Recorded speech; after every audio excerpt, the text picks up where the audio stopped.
రోజు రోజుకి heat ఎక్కుతున్న AP రాజకీయాల గురించి మనతో చర్చించడానికి వైఎస్ఆర్సీపీ అధికార ప్రతినిధి శేఖర్ రెడ్డి గారు మనతో ఉన్నారు. నమస్కారం సార్. నమస్తే అండి. మీకు అలాగే ఓల్గా వీక్షకులందరికీ కూడా నమస్తే. ఎస్, మనం చూస్తా ఉన్నాం సార్. ముఖ్యంగా రాజోల్ సభలో రైతు పండుగ 2.0 అని నిర్వహించారు. దీనిలో భాగంగా డిప్యూటీ సీఎం పవన్ కళ్యాణ్ గారు పర్యటించారు, రైతులతో మాట్లాడారు సార్. ఆ సభలో మాట్లాడుతూ మరొక 15 సంవత్సరాలు కూటమి ప్రభుత్వమే అధికారంలో ఉంటుంది, వైసీపీ ఇక కలలు గనడానికే పరిమితం అయిపోతుంది అన్నట్లు ఆయన ఒక స్టేట్మెంట్ కూడా పాస్ చేశారు. మరి 15 సంవత్సరాలు ఆ అధికారంలో కూటమి ప్రభుత్వం ఉంటే వైసీపీ ఉండనట్టేనా? ఇక వైసీపీ మరి ఏం చేస్తుంది సార్ వైసీపీ అనేది? సార్, ముందుగా రైతు పండుగ అనే ప్రోగ్రామ్ చేసి దాంట్లో పవన్ కళ్యాణ్ గారు 15 సంవత్సరాలు మేమే అధికారంలో ఉంటామంటున్నారు కదా. అసలు రైతు పండుగ అనే ప్రోగ్రామ్ ఎందుకు చేశారు? ఫస్ట్ దానికి సమాధానం చెప్పమనండి. సో మీరు చెప్పింది ఏంటయ్యా? రైతుకు మద్దతు ధర ఇస్తామని చెప్పారు. మీరు అధికారంలోకి వచ్చిన తర్వాత వైఎస్ఆర్ కాంగ్రెస్ పార్టీలో 10,000, మేము అధికారంలో ఉన్నప్పుడు 10,000 రూపాయలు వస్తుంది, కాస్త 2,000 కూడా రావట్లేదు ఈరోజు మద్దతు ధర పరిస్థితి. ధాన్యంకి లేదు, అపరాలకి లేదు, పత్తికి లేదు, మిర్చికి లేదు, మామిడికి లేదు, ఆక్వా రైతుకు లేదు, పొగాకు లేదు, ఆఖరికి బత్తాయి రైతు నాశనం అయిపోయాడు. ఈరోజు అరటి రైతు అల్లాడిపోతా ఉన్నాడు, నడ్డి విరిగిపోతా ఉంది. సో రైతు అల్లో లక్ష్మణ అని చెప్పేసి ధరలు లేక పంటలు దున్నేసే పరిస్థితి వస్తే వీళ్ళు రైతుకు పండగ చేస్తున్నారా? సిగ్గుందా ఫస్ట్ ఆ మాటకి? పవన్ కళ్యాణ్ అనే ఒక వ్యక్తికి సిగ్గుంటే ముందు, బుద్ధుంటే ముందు రైతులకు సంబంధించి మద్దతు ధర గురించి ముఖ్యమంత్రి గారితో, వ్యవసాయ శాఖ మంత్రి గారితో చర్చించి కేంద్ర ప్రభుత్వం మార్కెట్ ద్వారా కూడా వీళ్ళకి రైతుల దగ్గర మద్దతు ధర రూపంలో వాటిని కొనించి తర్వాత రైతు పండగ చేయమనయా? సో వీళ్ళు అధికారంలోకి వచ్చిన తర్వాత వైఎస్ఆర్ కాంగ్రెస్ పార్టీ ప్రతిష్టాత్మకంగా తీసుకొచ్చింది. కేంద్ర ప్రభుత్వం అవార్డులే కాకుండా విశ్వవ్యాప్తంగా అవార్డులు వచ్చాయి. ఏదైతే యుఎన్ఓ కూడా స్పెషల్ అవార్డు ఇచ్చింది రైతు భరోసా కేంద్రాలు అని చెప్పి, వాటిని నిర్వీర్యం చేసి పడేశారు. విత్తనం నుంచి విక్రయం వరకు మొత్తం రైతు భరోసా కేంద్రాల ద్వారా చేసేవాళ్ళం. రైతుకు అన్ని రకాలుగా అండగా ఉండేవాళ్ళం. ఈ క్రాపింగ్ మ్యాపింగ్ చేసేవాళ్ళం, ఇన్సూరెన్స్ మేమే కట్టేవాళ్ళం, అదేవిధంగా ఇన్పుట్ సబ్సిడీ మేమే ఇచ్చేవాళ్ళం, ధరల స్థిరీకరణ నిధి పెట్టాం. ఈరోజు రైతు పరిస్థితి ఏంటి? వీటిల్లో ఏ ఒక్కటైనా అంతుందా? మేము రైతు భరోసా అని చెప్పేసి 12,500 ఇస్తామని చెప్పి 13,500 రూపాయలు రైతుకు అందించాం. 4 సంవత్సరాలు ఇస్తామని చెప్పి 5 సంవత్సరాలు అందించాం. మరి వీళ్ళు 20,000 ఇస్తా అన్నారు కదా. మొదటి ఏడాది రైతుకి ఇచ్చారా? ఈ ఏడాది ఎంత ఇచ్చున్నారు? సో ఇలా అన్ని రంగాల్లో అన్ని విధాలుగా రైతుకు అండగా నిలబడాల్సిన ప్రభుత్వం అన్ని రకాలుగా రైతును వంచన చేసింది. అన్ని రకాలుగా రైతు ఈరోజు కుదేలైపోయాడు. మళ్ళీ రైతుకు పండగ చేసేది ఏంటండి? సో చంద్రబాబు నాయుడు గారి సర్కారు జిమ్మిక్లే ఇవి. అందరినీ వెన్నుపోటు పడవడం, వీళ్ళు పండుగలు పబ్బాలు అని చెప్పేసి ప్రజాధనం అప్పు తీసుకొస్తున్నారు కదా, ఆ డబ్బుతోటి మళ్ళీ ఈవెంట్లు చేయడం, ఆ ఈవెంట్ల ద్వారా కూడా జేబులు నింపుకోవటం. సో పవన్ కళ్యాణ్ గారు నేను అడుగుతున్నా, అయ్యా మీరు 15 సంవత్సరాలు కాబట్టి 35 సంవత్సరాలు కలిసి ఉండండి, ఇక్కడ ఎవరికి వచ్చిన నష్టంలా. కానీ మీరు 15 ఏళ్ళు అధికారంలో ఉంటామని మీరు ఏదైతే మాట్లాడుతున్నారో అది మాత్రం పచ్చి కళ్ళే. ఎందుకు చెప్తున్నా అంటే, మీరు అధికారంలోకి ఏమని వచ్చారు? 30,000 మంది మహిళలు మిస్సింగ్ వచ్చారా లేదా? మరి ఎంతమంది అమ్మాయిలు తీసుకొచ్చారు? దానికి మీరు ప్రజలకు సమాధానం చెప్పి వచ్చే ఎన్నికలకు వెళ్ళాలి. అదేవిధంగా కాపు నేస్తం కింద కాపులందరికీ మేము ఇస్తా ఉంటే 23,500 కోట్ల రూపాయలు కాపులకు సంక్షేమానికి వైఎస్ఆర్ కాంగ్రెస్ పార్టీ ఖర్చు చేసింది. మరి ఈరోజు కాపు నేస్తం ఏమైంది? కాపులందరినీ సంఘటితం అవ్వమన్నావు కదా, కులభావం తెచ్చుకోమన్నావు కదా, మరి కాపులందరూ కులభావం తీసుకొచ్చి నీకు ఓట్లు వేశారు. మరి కాపు నేస్తం ఎందుకు ఇవ్వలేదు నువ్వు? సో దానికి నువ్వు సమాధానం చెప్పి కాపుల దగ్గర ఓట్లు అడగాలి. మహిళల గురించి మాట్లాడండి. ఏమని మాట్లాడి మహిళల గురించి? ఆడపిల్ల వైపు కన్నెత్తి చూడాలంటే కళ్ళు పీకేసే చట్టం తెస్తాడు. వీళ్ళ ప్రభుత్వం అధికారంలోకి వచ్చిన తర్వాత అధికారిక లెక్కల ప్రకారం 20,000 మంది పైగా మహిళల మీద ఘోరాలు జరిగాయి, వాళ్ళ మీద దాడులు జరిగాయి. 200 మందికి పైగా మహిళలు ఏదైతే అత్యాచారాలకు గురయ్యారు, కొంతమంది చంపబడ్డారు, వాళ్ళల్లో చిన్నారులు ఉన్నారు వాళ్ళల్లో. కానీ పవన్ కళ్యాణ్ నోరెత్తాడు ఎక్కడైనా? దానికి సమాధానం చెప్పాలా లేదా? సుగాలి ప్రీతి అనే ఒక ఆడబిడ్డను అడ్డు పెట్టుకొని, తెలుగుదేశం పార్టీ ప్రభుత్వ హయాంలో జరిగినటువంటి హత్యను అడ్డు పెట్టుకొని, దాన్ని రాజకీయంగా వాడుకొని కులభావన తెచ్చుకోండి అని చెప్పి ఎమ్మెల్యే అయిన పవన్ కళ్యాణ్ సుగాలి ప్రీతికి న్యాయం చేశాడా? కులానికి న్యాయం చేశాడా? మహిళలకు న్యాయం చేశాడా? మరి ఎక్కడ? యువతకి నియోజకవర్గానికి 500 మందికి 10 లక్షల రూపాయలు నేను డబ్బులు ఇస్తాను, మీ అందరినీ పారిశ్రామికవేత్తలను చేస్తాను అని అతనే కదా ఇచ్చాడు. మరి ఏ ఒక్కరికైనా రూపాయి ఇచ్చాడా? మరి ఎట్లా వద్దాం అనుకుంటున్నారు? మహిళలకి వీళ్ళు ఇస్తా అన్నటువంటి సూపర్ 6 సూపర్ హిట్ అంటున్నారు. అది కూడా పెద్ద సభ చేశారా? ఎక్కడ సూపర్ హిట్ అయిందో నాకు తెలియట్లా. వాళ్ళు మొట్టమొదటిగా అమలు చేసిన అంశం గ్యాస్లో ఒకసారి ఇచ్చారు, అది కూడా 90 లక్షల మందికి ఇచ్చారు. ఇవ్వాల్సింది 1,40,00,000 మందికి. మరి 2 సంవత్సరాలు అవుతా ఉంది కదా. ఏడాదికి 3 సిలిండర్లు అంటే 6 సిలిండర్లు ఇవ్వాలి కదా. మరి ఒకటిచ్చి చేతులు తెలుపుకొని సూపర్ హిట్ అంటారా? ఒకటిచ్చి చేతులు తెలుపుకొని సూపర్ హిట్ అంటారా? ఇక నిరుద్యోగ భృతి 20 లక్షల మందికి ఉద్యోగాలు అన్నారు, ఎక్కడిచ్చారో కనిపించట్లేదు. సరే 20 లక్షల మందికి ఉద్యోగాలు ఇవ్వకపోయారు, నిరుద్యోగ భృతి అయినా ఇవ్వాలి కదా, ఇచ్చారా ఏ ఒక్కరికైనా? మహిళలకు ఆడబిడ్డ నిధులు అన్నారు, ఇంటింటికి వెళ్ళి బాండ్లు రాయిచ్చారు, పవన్ కళ్యాణ్ కూడా సంతకం చేశాడు. మరి ఇలాంటివన్నీ నువ్వు సంతకం చేసినప్పుడు, మేనిఫెస్టోని పట్టుకొని పక్కన అందంగా ఫోటో దిగినప్పుడు, ఇలా అంటూ నువ్వు శపథాలు చేసినప్పుడు, మరి ఇవేమి నెరవేర్చకుండా నువ్వు చెప్పిన ఎన్ని అబద్ధాలైనప్పుడు మరి ఎలా ఓట్లు అడుగుతావు? అసలు నీకు ఓట్లు అడిగే నైతికత ఉందా? ముందు అది తెలుసుకోండి. గత సంవత్సరంలో మీరు ఎన్నికలకు వెళ్ళినప్పుడు చేసినటువంటి హామీలను నెరవేర్చండి, మీరు మా మీద వేసినటువంటి ఆరోపణలను నిరూపించండి, తరువాత ఎన్నికలకు వెళ్ళండి. ఎన్నికల్లో మేము ఎన్ని చేసాం ఓట్లు అడగండి. అంతేగాని మేము 15 ఏళ్ళు కలిసి, 15 ఏళ్ళు కాదు 35 ఏళ్ళు కలిసి ఉండబ్బా, ఎవరికి నష్టం? కానీ నువ్వు చెప్పినవి చేస్తున్నావా లేదా అనేది బేరీ చేసుకుంటారు ప్రజలు.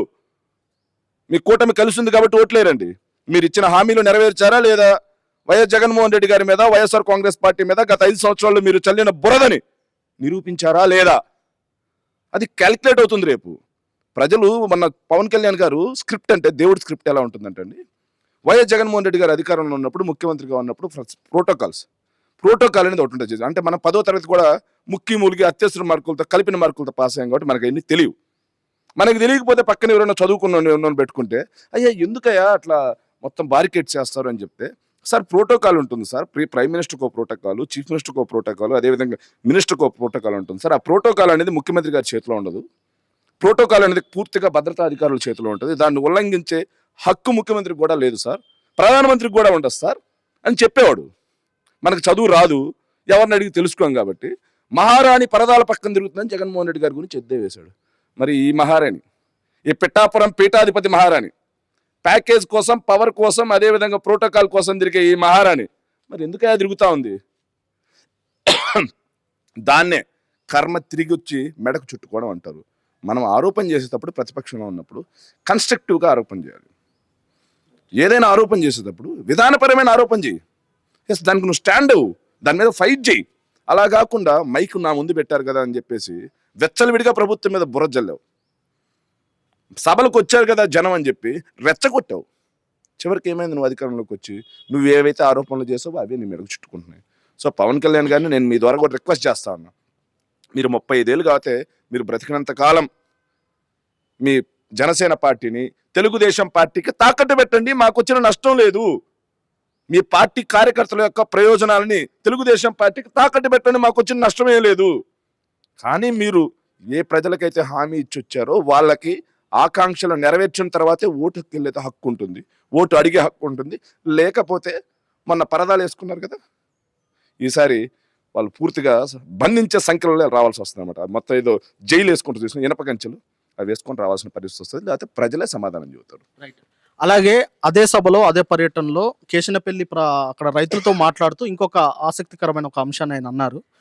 రైతులు చాలా కోరికలు కోరుతున్నారు, కానీ వాటన్నిటిని నెరవేర్చడానికి నేనేమన్నా సీఎంనా అని ఒక వ్యాఖ్యను అక్కడ మాట్లాడారు. ఆ తర్వాత సీఎం చంద్రబాబు నాయుడు గారి దృష్టికి ఇవన్నీ తీసుకెళ్తాము, అయితే ఆయనకు అన్ని చేయాలని ఉన్నా గత ప్రభుత్వం, వైసీపీ ప్రభుత్వం చాలా వరకు నష్టం చేసింది, రాష్ట్ర ఖజానాను లూటీ చేసింది, తీవ్ర నష్టం చేసిందని చెప్పేసి ఆయన చాలా స్టేట్మెంట్లు అయితే ఇచ్చారు.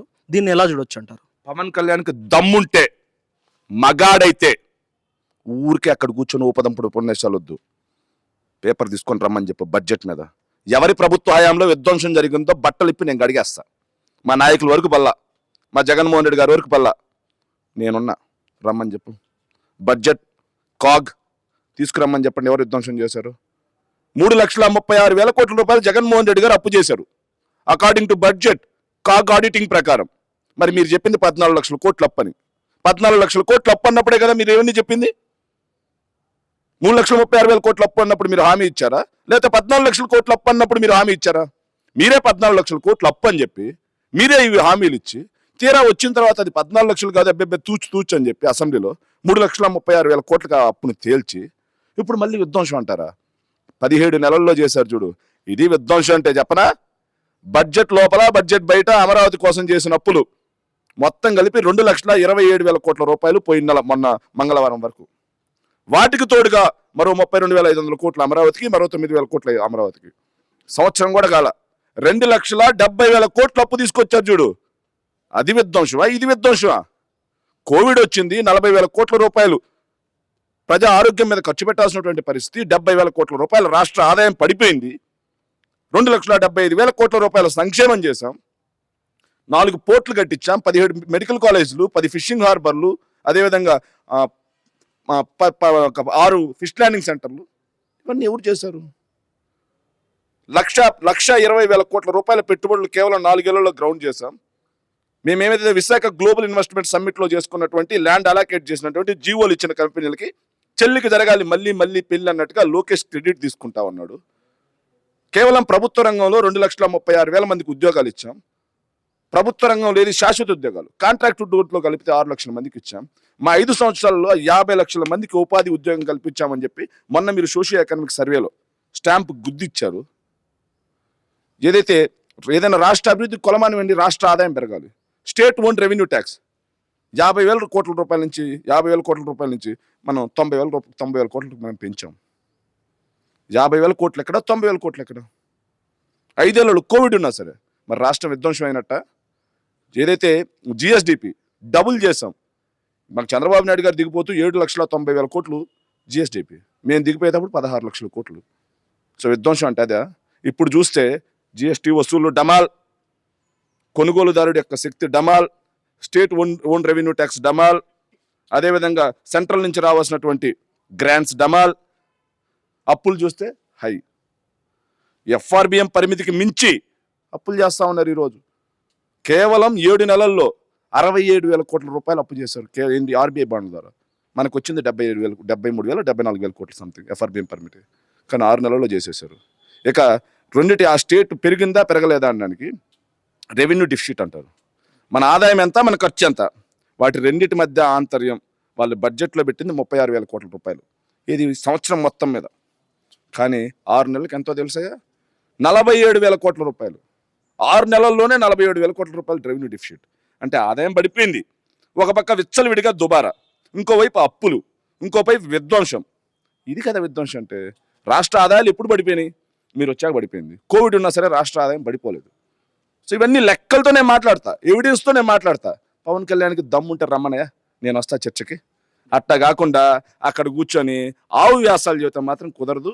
ఆ ఆవు వ్యాసాలు 2024లో ప్రజలు నమ్మారు, కానీ అదే ఆవు వ్యాసాలు 2029లో నమ్మడానికి సిద్ధంగా లేరు. అలాగే ఇప్పుడు ఆంధ్రప్రదేశ్లో మెయిన్గా భూములకు సంబంధించి సార్, భూములకు సంబంధించి వాటిని వివిధ కంపెనీలకు 99 పైసలకే కట్టబెడుతున్నారని చెప్పేసి పెద్ద ఎత్తున వైసీపీ ప్రతినిధులు కావచ్చు, వైసీపీ అధికార ప్రతినిధులు కావచ్చు పెద్ద ఎత్తున దానిపైన మాట్లాడుతున్నప్పటికీ ఇంకా ఆ కట్టబెట్ట ధోరణి అయితే కనిపిస్తా ఉన్నదని చెప్పేసి అంటున్నారు. దీన్ని ఎలా చూడొచ్చు? ఆ 99 పైసలు అసలు ఎలా చూడొచ్చు అంటారు దాన్ని? సార్, చంద్రబాబు నాయుడు గారు 99 రూపాయలకే నాణ్యమైన మద్యం తీసుకొస్తా అని చెప్పి, సో బెల్ట్ ఏదైతే బ్రెవరీస్ మీద పెద్దగా నమ్మకం ఉన్నట్లేదు ఆయనకి. బ్రెవరీస్ ఏవైతే ఉన్నాయో వాటి మీద పెద్ద నమ్మకం ఉన్నట్లేదు. అందుకే ఆయన సొంతంగా కుటీర పరిశ్రమలాగా ఎంసీ మీన్స్ మొలకల చెరువు brandy, IB means Ibrahimpatnam brand, ఇలాంటివన్నీ తెచ్చాడు. సో నాణ్యమైన మద్యం 99 రూపాయలకే అని చెప్పేసి నకిలీ మద్యం వాళ్ళ తయారు చేయించిన మద్యం 99 రూపాయలకు కట్టబెట్టాడు. సరే ఇదన్నా సరిగ్గా చేస్తాడేమో అని చూస్తే 99 రూపాయలకి మద్యం ఇవ్వలేకపోగా ప్రజలకు సంబంధించిన కోట్లాది రూపాయల విలువైనటువంటి భూముల్ని పప్పు బెల్లాల తన అన్యులకు కట్టుబెట్టడానికి చంద్రబాబు నాయుడు గారికి అధికారం ఇచ్చింది. 99 పైసలకి ఏందండి? ఇడ్లీ కూడా రాదా? నువ్వు బయటకు వెళ్దాం పగ్గి పెట్టుకోరాదు 99 పైసలకి. మరి 99 పైసలకు భూములు కల్పిస్తున్నారు. సార్, సత్వ అనేది ఒక real estate company. Real estate కంపెనీకి 99 రూపాయలకు నువ్వు భూములు ఎట్టిస్తావు 99 పైసలకి. రైజ్ అనేది ఒక రియల్ ఎస్టేట్, రైజాకి నువ్వు ఎట్టిస్తావు. సో మళ్ళీ ఇన్సెంటివ్స్, భూములు కట్టబెట్టడమే కాకుండా వాళ్ళు ఇక్కడ పెట్టుబడి పెట్టిన దానికి. సార్ నేను 2 ఉదాహరణలు చెప్తాను సార్. ఇండి చిప్ 10 రోజుల ముందు పెట్టిన కంపెనీకి కోట్లాది రూపాయల భూములు కట్టబెడతారు. ఓల్సన్ 20 రోజుల ముందు పెట్టిన కంపెనీకి కోట్లాది రూపాయల భూములు కట్టబెట్టేస్తారు. అదేవిధంగా ఉర్సా 20 రోజుల ముందు పెట్టిన కంపెనీకి కోట్లాది రూపాయల భూములు కట్టబెట్టేస్తారు. ఈరోజు రహేజాకి, అదేవిధంగా శోభ అని చెప్పి రియల్ ఎస్టేట్ కంపెనీ. వీటన్నిటికీ భూములు 99 పైసలకు ఎందుకు కట్టబెడుతున్నారు? సో వాళ్ళ ద్వారా రాష్ట్ర ప్రభుత్వానికి వచ్చే ట్యాక్స్ ఏంటి? ఒకవేళ ట్యాక్స్ అన్నా వస్తుంది, వాళ్ళు అక్కడ ఏమైనా పెట్టి ట్యాక్స్ అన్నా వస్తుందంటే వాళ్ళకి ట్యాక్స్ రిలాక్సేషన్ బెనిఫిట్స్. అదేవిధంగా వాళ్ళు ఏమైనా పవర్ యూజ్ చేసి డబ్బులు ఏమైనా కడతారంటే పవర్లో కూడా వాళ్ళకి సబ్సిడీ. సో రాష్ట్రానికి ఒకవైపు ఆదాయం రాట్లా, ఒకవైపు ఉద్యోగాలు ఇవ్వట్లా, మరి రాష్ట్రానికి సంబంధించిన భూములు దోచిపెడతా ఉన్నారు. రాష్ట్రానికి సంబంధించినటువంటి ఆదాయం రాకుండా భూములు దోచిపెట్టడమే కాకుండా దాంట్లో వాళ్ళు పెట్టుబడులు పెడుతున్నట్టున్నారు. మొన్న ఒక ఆయన కర్ణాటకలో ఒక మినిస్టర్ ఒక మాట అన్నారు, నాకు చాలా హ్యాపీ చూడంగానే ఆశ్చర్యం వేసింది. నాకు నిజమే కదా అని ఆలోచన వచ్చింది. సో ఆ కంపెనీ మీ కర్ణాటకకి ఎందుకు రావట్లేదంటే, sir Andhra Pradesh is a very richest state. So బేసికల్గా ఏ ఇన్వెస్టర్ అయినా సరే, కార్పొరేట్ కంపెనీ అయినా స్టేట్లో రాష్ట్రంలో పెట్టుబడులు పెడద్ది, కానీ ఏపీ స్టేట్ మాత్రం ప్రైవేట్ కంపెనీల్లో పెట్టుబడులు పెడుతుంది అన్నాడు. నిజమే కదా? నిజమా కాదా? దానికి సమాధానం చెప్పాలి కదా. నువ్వు ఒక ల్యాండ్ ఇచ్చేటప్పుడు, ఇన్సెంటివ్స్ ఇచ్చేటప్పుడు మరి ఎంతమందికి ఎంప్లాయబిలిటీ వస్తుంది, ఆ చుట్టుపక్కల ఎంత ఎక్కువ సిస్టమ్ డెవలప్ అవుతుంది అనేది లేకుండా కేవలం కమిషన్ల కకృతితో ప్రజల యొక్క ఆస్తి, విలువైన కోట్లాది రూపాయలైనటువంటి భూముల్ని పప్పు బెల్లాల్లో ఈ ప్రభుత్వం కట్టబెడతా ఉంది. మా ప్రభుత్వం వచ్చిన తర్వాత మాత్రం ఈ పప్పు బెల్లాల్లో కట్టబెట్టినటువంటి వెనక నారా లోకేష్ ఉన్నా, చంద్రబాబు ఉన్నా, పవన్ కళ్యాణ్ ఉన్నా, ఎవరున్నా సరే చెల్లించక తప్పదు భారీ మూల్యం. తస్మాత్ జాగ్రత్త. అలాగే ఆంధ్రప్రదేశ్ రాష్ట్రంలో రోడ్ల పరిస్థితి అయితే దారుణంగా ఉందని వైసీపీకి సంబంధించిన శ్రేణులు కావచ్చు, వాళ్ళైతే పెద్ద ఎత్తున విమర్శలు చేస్తూ ఉన్నారు. వాటికి సంబంధించిన విజువల్స్ను కూడా సోషల్ మీడియాలో పెడతా ఉన్నారు.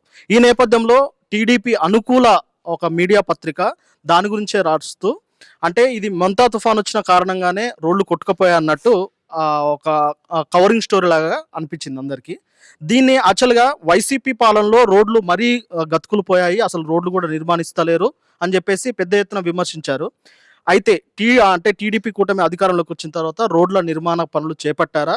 నిజంగానే నిర్మాణ పనులు చేపట్టిన తర్వాత మంతా తుఫాన్కే అవన్నీ కొట్టుకుపోయాయా? దీన్ని ఎలా చూడొచ్చు? అసలు రోడ్ల నిర్మాణాలన్నీ జరిగాయా? సార్ 2014 నుంచి 19 మధ్యలో వాళ్ళు అంత బాగా రోడ్లు వేసి ఉంటే 2019లో జగన్మోహన్ రెడ్డి గారు అధికారంలోకి వచ్చిన 6 నెలల లోపల ఆ రోడ్లన్నీ ఎక్కడికి మాయమైపోయాయి? ఆ రోడ్లన్నీ ఎందుకు కొట్టుకుపోయాయి? ఆ రోడ్లన్నీ ఎందుకు గుంతల పాలైపోయాయి? Just I'm straightly asking. దానికి సమాధానం చెప్పండి. సో నువ్వు రోడ్లు ముందేసుంటే ఎందుకు కొట్టుకుపోతాయి? నువ్వు రోడ్లు వేయలా. రోడ్ల పేరుతో తీసుకొచ్చినటువంటి డబ్బు ఏదైతే ఉందో 3,000 కోట్ల రూపాయలు పసుపు కుంకుమ పేరుతో పప్పు బెల్లాల పంచిపెట్టే ఎలక్షన్లో నీకు ఓట్లు వేయించుకోవాలి, మహిళల దగ్గర నుంచి ఓట్లు దండుకోవాలని. ఒకవైపు రోడ్ల కోసం అప్పు తీసుకొచ్చిన డబ్బును అటు డైవర్ట్ చేసి రోడ్లను గాలికి వదిలేసింది నువ్వు. సరే కంపారిజన్ చేద్దాం, అబ్బా ఆయన రోడ్లు వేసాడా మేము రోడ్లు వేసామని. చంద్రబాబు నాయుడు గారి పరిపాలన హయాంలో 5 ఏళ్లలో కోవిడ్ లేదండి. అయినా సరే ఆయన ఖర్చు చేసింది 24,792 కోట్లు. మరి జగన్మోహన్ రెడ్డి గారి ప్రభుత్వ హయాంలో 2 ఏళ్ళు కోవిడ్ ఉంది. 2 ఏళ్ళు కోవిడ్ ఉన్నా సరే మేము ఖర్చు చేసింది మొత్తంగా 43,036 కోట్లు. అంటే 43,000 కోట్లు ఎక్కడ, 24,000 కోట్లు ఎక్కడ?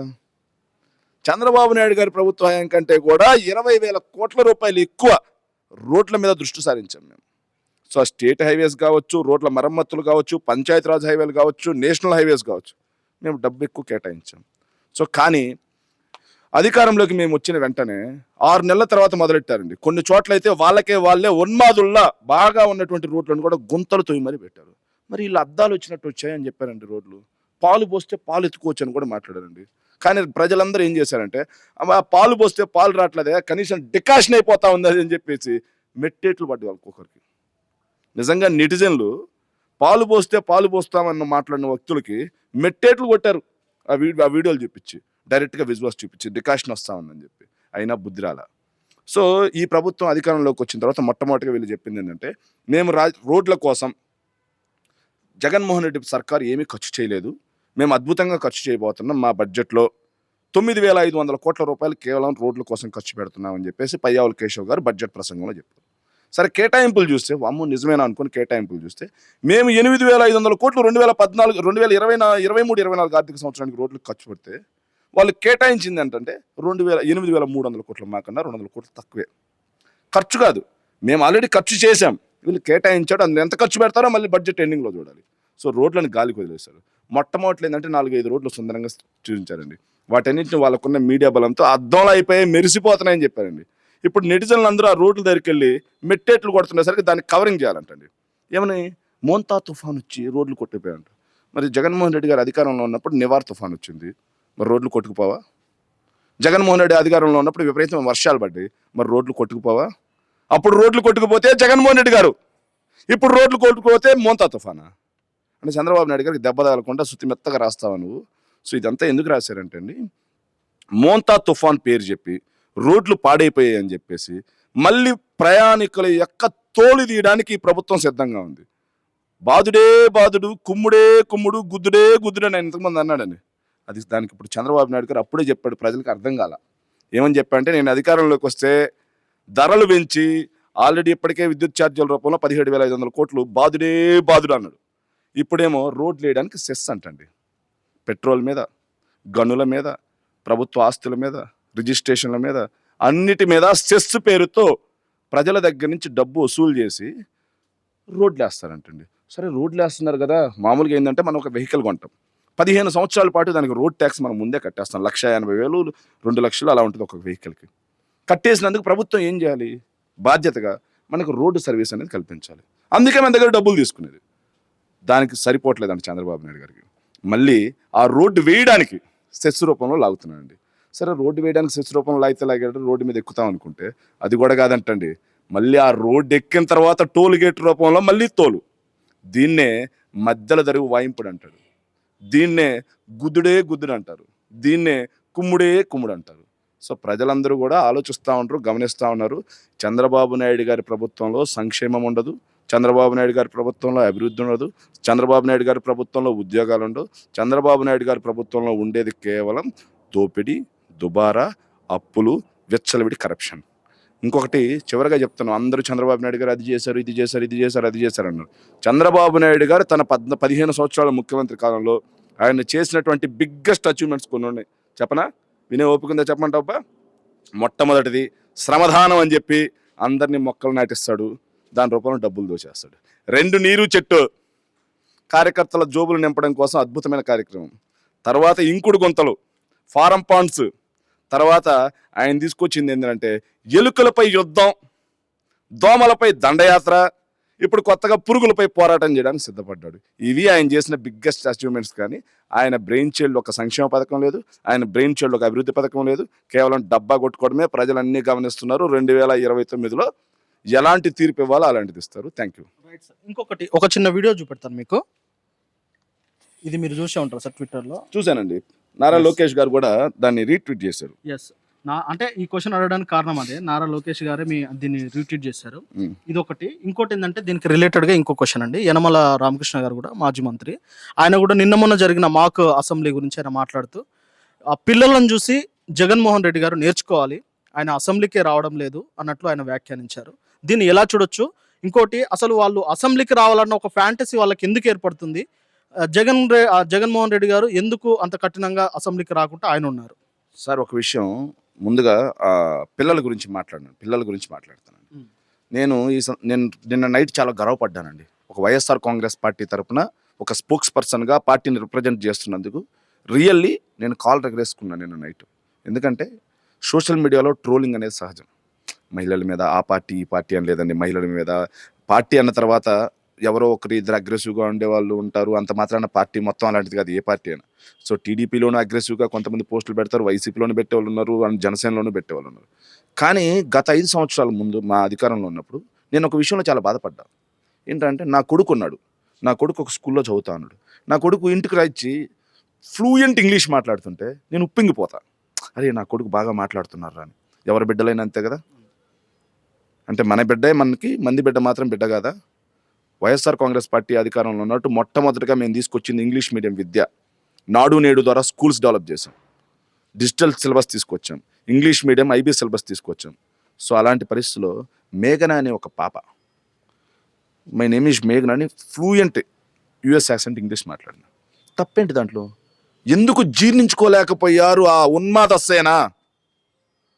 ఉన్మాదులైనటువంటి పచ్చతమ్ముళ్ళు, జెండా కూలేసిద్దరు జీర్ణించుకోలేక ఆ పాప మీద చేసిన ట్రోలింగ్ అంటే మీరు చూసారా? చైల్డ్ అబ్యూజ్ అనేది రైటా రాంగా మీరు చెప్పండి. ఏమయ్యా పాప ఇంగ్లీష్ మాట్లాడకూడదా? మాట్లాడితే మీరు జీర్ణించుకోలేకపోయారా? జీర్ణించుకోలేక కదా ఆ పాప మీద ఉన్మాదులా చేశారు. మరి మాక్ అసెంబ్లీలో చాలామంది ఆడబిడ్డలు ఉన్నారు, చాలామంది అందరూ కూడా చేశారు. కానీ ఏ ఒక్క వైఎస్ఆర్ కాంగ్రెస్ పార్టీ కార్యకర్త కూడా మాక్ అసెంబ్లీ మీద ఎక్కడా కూడా నెగిటివ్ ట్రోల్ చేయలేదు. మరి ఎవరు సంస్కారవంతులు అనేది ఒక్కటి తెలిసి ఉంటుంది. ఇంకొకటి, జగన్మోహన్ రెడ్డి గారు అసెంబ్లీకి రావట్లేదు అంటున్నారు. అంటే జగన్మోహన్ రెడ్డి గారు అసెంబ్లీకి వస్తేనే మీరు సూపర్ 6 పథకాలను అమలు చేస్తారా? జగన్మోహన్ రెడ్డి గారు అసెంబ్లీకి వస్తేనే మీరు ఉద్యోగాలు ఇస్తారా? జగన్మోహన్ రెడ్డి గారు అసెంబ్లీకి వస్తేనే రాష్ట్రాన్ని విధ్వంసం కానికుండా ఆపుతారా మీరు? అంటే ఏది అడిగినా జగన్మోహన్ రెడ్డి గారు అసెంబ్లీకి రావాలి, ఏది అడిగినా మీకు 11 సీట్లు వచ్చాయి. ఇదేనా వ్యాసం? వేరే క్వశ్చనే ఉండదా? సో నేను అడుగుతున్నాం, జగన్మోహన్ రెడ్డి గారికి రాజ్యాంగం ప్రకారం ప్రతిపక్ష హోదా పొందే హక్కు ఉంది, లేదు అని చెప్పడానికి మీరు ఎవరయ్యా? సో అయినా సరే మీరు నిరాకరించారు. మేము అసెంబ్లీకి ఎందుకు రావాలి? ప్రజా సమస్యలను ప్రస్తావించడం కోసం అసెంబ్లీకి రావాలి. ప్రజా సమస్యలను ప్రస్తావించే అవకాశం లేనప్పుడు అసెంబ్లీకి పోతే ఏంటి, పోకపోతే ఏంటి?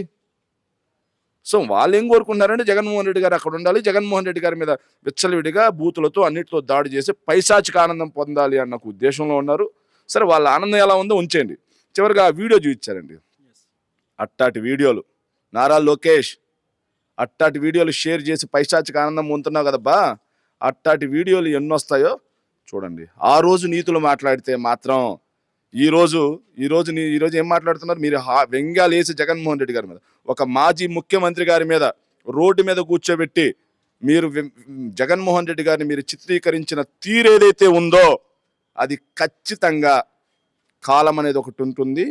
చట్ట ప్రకారం, రాజ్యాంగం కల్పించినటువంటి సిఆర్పిసి ప్రకారం ఎవరెవరైతే ఇలా జగన్మోహన్ రెడ్డి గారి వ్యక్తిత్వాన్ని కించపరిచేలా, హరణం చేసేలా పోతా ఉన్నారో అందులో నారా లోకేష్ గారు కూడా ఉన్నారు. ఆయన పాత్ర ప్రముఖంగా ఉంది. సో భగవంతుడు దయ ఉంటుంది, ప్రజల అన్న ఉంటుంది. జగన్మోహన్ రెడ్డి గారు చెప్పినట్టు ఆ రోజు మాట్లాడదాం. ఫైనల్ ఒక క్వశ్చన్ సార్. కడపలో జగన్మోహన్ రెడ్డి గారు 3 రోజుల పర్యటన ముగిసింది. మరి కడప పర్యటనలో భాగంగా అరటి రైతులను కూడా ఇలా కలిశారు. పెద్ద ఎత్తున మంచి మద్దతు కూడా లభించింది సార్. ఈ నేపథ్యంలో కడప నుంచే ఇక దీనికి సంబంధించిన, అంటే ఒక రకంగా చెప్పాలంటే కడప నుంచే వైఎస్ఆర్సీపీ ఇక పుంజుకొని ఉన్నదని చెప్పేసి పెద్ద ఎత్తున వార్తలు కూడా వస్తూ ఉన్నాయి. దీన్ని ఎలా చూడొచ్చు? ఈ పర్యటన ఎలా చూడొచ్చు? అక్కడ జరిగిన పరిణామాలు ఏంటి? సరే, ఇక పుంజుకోవడం అనేది చాలా చిన్న మాట. ఎందుకంటే ఆల్రెడీ వైఎస్ఆర్ కాంగ్రెస్ పార్టీ రేపు ఎలక్షన్ జరిగినా సరే వీళ్ళకి ఈరోజు వచ్చాయి కదా సీట్లు, అంతకు మించిన సీట్లతో వైఎస్ఆర్ కాంగ్రెస్ పార్టీ అధికారంలోకి వస్తుంది. అన్ని వర్గాలు, రైతులు సంతోషంగా ఉన్నారా? నిరుద్యోగులు సంతోషంగా ఉన్నారా? యువత సంతోషంగా ఉందా? విద్యార్థులు సంతోషంగా ఉన్నారా? మహిళలు సంతోషంగా ఉన్నారా? కార్మికులు సంతోషంగా ఉన్నారా? కర్షకులు సంతోషంగా ఉన్నారా? అందరినీ వంచింది ప్రభుత్వం. వాళ్ళందరూ కూడా ఈరోజు యాంటీ టు గవర్నమెంట్. వాళ్ళు ఖచ్చితంగా బుద్ధి చెప్పడానికి సిద్ధంగా ఉన్నారు. సో ఇంకో విషయం ఏంటంటే, అరటి రైతులు వైఎస్ఆర్ కాంగ్రెస్ పార్టీ అధికారంలో ఉన్నప్పుడు అరటి కోసం తాడిపత్రి నుంచి ఢిల్లీకి రైలు నడిపించిన ప్రభుత్వం అది. మద్దతు ధర 50,000 వరకు వెళ్ళినటువంటి పరిస్థితి. కానీ ఈరోజు పరిస్థితి, అరటి రైతన్న కుదేలైపోయి రోడ్డు పాలైపోతే రైతును పట్టించుకోవడానికి చంద్రబాబు నాయుడు గారికి టైం దొరకట్లేదు. రైతును పట్టించుకోవడానికి వ్యవసాయ పశు సంవర్ధ శాఖ మంత్రి ఒక ఆయన ఉన్నాడు, ఆయన పేరు అచ్చెన్నాయుడు గారు, ఆయనకి టైం దొరకట్లేదు. అన్నీ నేనే పీకుతా, అన్నీ నేనే చుంచుతా, తోలు తీస్తా, తాట తీస్తా అన్న ఆయన ఈ 16 నెలల్లో ఎవరు తోలు తీశారో, ఎవరు తాట తీశారో, తీసిన తాటలు ఎక్కడ ఆరేసాడో మాకు తెలియట్లేదు. కానీ రైతుల గురించి మాట్లాడు. సో వైఎస్ఆర్ కాంగ్రెస్ పార్టీ రైతుల పట్ల ఇలాగే ఈ ప్రభుత్వం వంచన చేస్తూ ఉంటే ప్రజా పోరాటాలకు కూడా సిద్ధమని మా నాయకుడు స్పష్టంగా తెలియజేయడం జరిగింది.